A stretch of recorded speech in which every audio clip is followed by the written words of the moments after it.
Back in August, I reviewed this here. This is the GameSir G4S. Now, you might have seen this in my mobile gaming reviews. Often I use a Bluetooth controller, and I particularly like this one here because it's around 30 US, and it has a holder that you can clip on for your mobile phone, Bluetooth, of course, and it also works with my PC, and then you can also have it wired too. Not bad controller for the price.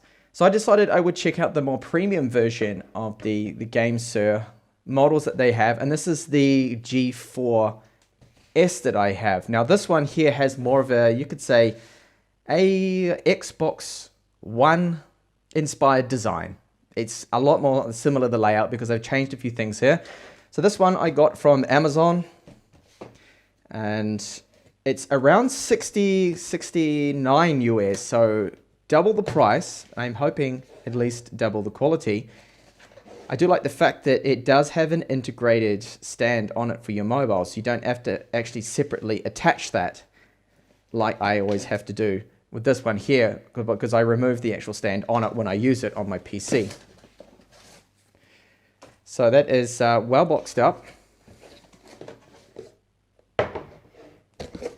And you can see a lot more premium too, the packaging, compared to the GameSir 3S, the cheaper, smaller version. Now that does look a lot like a Xbox One controller. The layout is exactly the same there. So just get this open.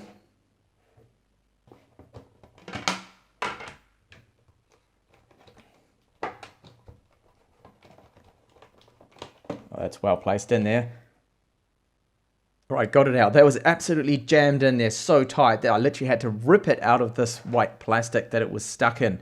So there's an instruction manual, and that's all the accessories there are apart from the micro USB 2 cable. So you can use that as wired, and this is of course needed to charge it. The plug for that is just along the top there. I'll just show you that there is a user manual that goes over everything here. The complete product overview. Battery specs. Now the battery is supposed to last for around 18 hours, and I found on the GS3 that yeah, I could get quite a, well, I'd say a week before I needed to charge it. They'll be using it a few times at least a day, so it wasn't that bad, I feel, for battery life. So let's have a look at the design. It feels really premium. This is very solid. So this gray part along here, that's made out of a textured rubber. It doesn't have too much of a soft feel to it. It's a hard rubber, but very good in hand. Good ergonomics. The thumbsticks feel good. The D-pad as well. So we have start and select along here. Now these along here are the LEDs. So these will actually indicate your battery. So at the moment I have 80% battery life. So it's good, because this cheaper model here, there's no real way of knowing the battery life on that one until it just starts to lose connection, and that's when you need to charge it. So LEDs illuminate the keys along here that have the same layout as the Xbox One controller, which I happen to have right here, just for a quick comparison between them. You can see very, very similar. Now, of course, this is the integrated bracket here for your mobile phone. So that flips up. Okay, there's one and then two positions, and I can see they have used rubber inside there on the top and bottom just to protect your mobile. Now, very clever of them too. I just noticed that, hopefully I can get that on camera, that there is a gap right here.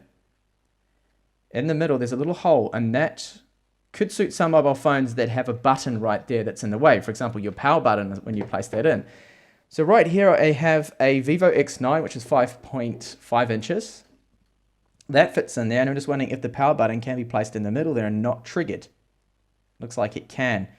And just put that to one side. So that feels sturdy enough that I'm not worried about that actually dropping out, although I wish it was a little stiffer. You can see there, of that angle maybe, but I am actually moving that around quite a bit there. So let's see if it can handle an even larger mobile phone, which is a 6.4 inch Mi Max. No, just won't fit. Oh, actually, that is absolutely at the limit there.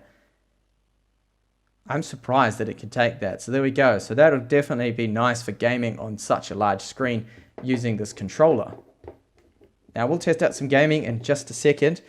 I just wanted to have a look at the triggers, compare those to my Xbox One controller. So similar again, the trigger feel, I'd say that the G4S is actually just a little bit deeper there, and that's shallower on the Xbox One. The Xbox One controller, yeah, has a little bit of a better feel to it there. And the top shoulder buttons, clicky type, feel alright. And as mentioned, there's the USB, micro USB port there. So far so good. I'll get this paired up to a mobile phone and test it out and see how much better it feels compared to the cheaper GS3 model. But before I do, I almost forgot. So here is the actual USB connector for the 2.4 gigahertz wireless that you can use. So if you don't have Bluetooth on your PC, then you can simply slide that out, plug that in, and then it will pair up with that. It's really actually quite good the way they've designed that. I almost missed it. It's so hidden there. So that, having that clipped in and then using it as a PC mode, that's not going to fall out or anything. And I've also noticed too, they've just got a couple of rubber feet here covering where obviously the screw holes are, and a reset button. But the build quality on this is really good actually. This is premium, very, very nice build to it. So let's have a look what it's like to game on. So pairing it up is easy. You just have to power it up holding the A button and home to put it into Android mode. Find it on your Bluetooth and then connect. Okay, so the sensitivity seems good, not too bad at all there. Let's have a look at those trigger buttons, the shoulder buttons.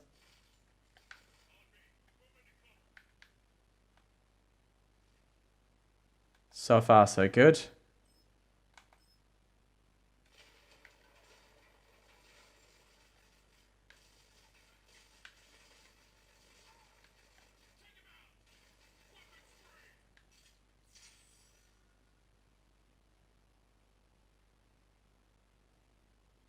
It definitely makes playing these games a lot easier, I find, than using the typical touch controls, which I don't really like. I like hardware controls.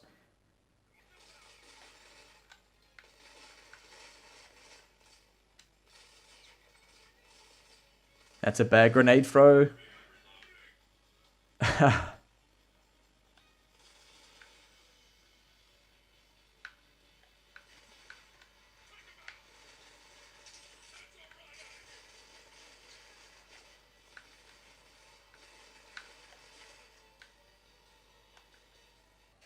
Alright, so that's the GameSir G4S, the advanced version. More expensive than the G3S, and I think it is worth it if you're going to be gaming a lot. This controller I find is a lot more comfortable. I do like the fact that they've got the rubber on there. The joysticks on it feel a little bit better, the shoulders as well. Just the overall ergonomics is more comfortable. So I can recommend, yes, on your mobile and you want to use this, or you want a Bluetooth controller to use on your PC as well that you're going to be using a lot, this is probably more ideal because you don't have to keep putting that bracket on all the time like you have to with the cheaper version. But if you're not much of a gamer and you're only using it occasionally, it'll probably be better to go for the cheaper G3 model. Thank you so much for watching this unboxing and quick review of the G4S, and hopefully I will catch you back in the channel soon with more up and coming reviews.